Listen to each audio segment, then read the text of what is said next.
శ్రీ మాత్రే నమః. నమస్కారం. నేను పండిట్ సూర్యప్రకాష్. ఈరోజు 1 మే 2026 శుక్రవారం నాడు ధనుస్సు రాశి వారికి చాలా ప్రత్యేకమైన రోజు.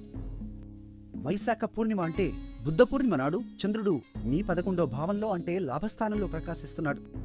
ఆర్థిక లాభాలు, మంచి వార్తలు, స్నేహితుల సహకారం అన్నీ ఈరోజు మీ వైపే ఉంటాయి. స్వాతి నక్షత్రం అంటే స్వేచ్ఛ మరియు స్వతంత్ర ఆలోచనలకు ప్రసిద్ధి చెందిన నక్షత్రం ఈ పూర్ణిమ చంద్రుడికి తోడుగా ఉంది. కొత్త ఆలోచనలు, కొత్త ప్రయత్నాలకు ఇది అనుకూలం. కానీ ఒక జాగ్రత్త అవసరం. శుక్రుడు అంటే సుఖ సంపదల గ్రహం మీ 6వ భావంలో అంటే శత్రుస్థానంలో సంచరిస్తున్నాడు. పోటీల్లో మీకు విజయం వచ్చే అవకాశం ఉంది.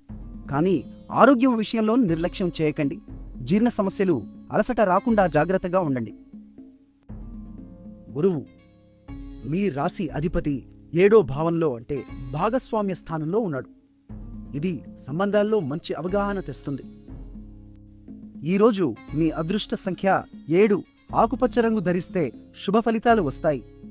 సిద్ధి యోగం అంటే పనులు సిద్ధించే యోగం ఈ రోజు ఉంది. కాబట్టి ఆలస్యం చేయకుండా ముఖ్యమైన పనులు చేయండి. నిన్న మా అంచనా మీకు సరిగ్గా ఉందా? కామెంట్లో చెప్పండి. వీడియో నచ్చితే లైక్ చేయండి, షేర్ చేయండి, మా ఛానల్ను సబ్స్క్రైబ్ చేయండి. ఈ పూర్ణిమ రోజున విష్ణు సహస్రనామం పఠించండి. ఓం శుక్రాయ నమః అని 3 సార్లు చెప్పండి. మీ జీవితంలో శాంతి సమృద్ధి వెల్లివిరుస్తాయి.